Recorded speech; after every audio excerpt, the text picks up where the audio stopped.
Gaye Spolitis joins me now in the studio. She is a former Turkish diplomat who worked in Uzbekistan and is an expert on Central Asia. Thank you so much for coming into the studio.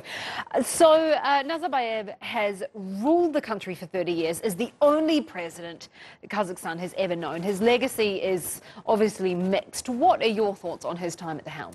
Well, he's been very instrumental in the independence of the country since 1990. In 1989, during the Gorbachev's policies of liberating the former Soviet Union, he became the former chairman of the Communist Party of Kazakh SSSR, and then he became naturally the president of Kazakhstan and carried the title in 1991 for independent Kazakhstan, which was expected. His legacy of 28 years has seen great developments in independent Kazakh Republic. He maintained close ties with Russia. He actually has been very instrumental in administering the hydrocarbon resources, petroleum and gas. He has established strategic allies with China. And similarly to Russia, he's been a close political figure in the ruling party as a president, both the president and a political party leader. The indication of that he's going to be stepping down has started actually with a questionnaire that he submitted to the Constitutional Council in February, where he asked what may be the consequences and what rights and powers he may retain if he steps down as the president. This shows actually a shift which started in 2017, where he gave indications during his speeches that there's going to be a transformation from a presidential system to some delegation of powers to the parliament.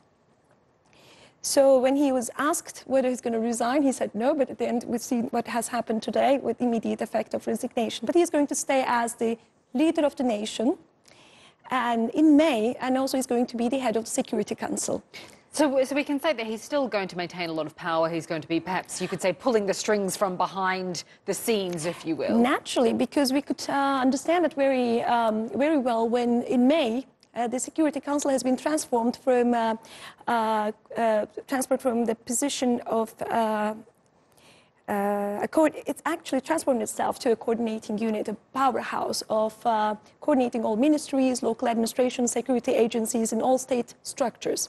And when he became actually announced in parallel to his decision that he's going to be staying as the head of Security Council for life, it's a very remarkable and ominous decision that he's going to be staying in power for some time. So he's going to maintain his position as the head of this very powerful institution. Exactly. How, though, might Kazakhstan look to change its strategic alliances at all, do you think, going forward? Because obviously, as you said, it's maintained this very strong relationship with Russia, but China is an increasingly important global power. Do you think things are going to change at all in that sense? I think for a couple of years it's going to be business as usual.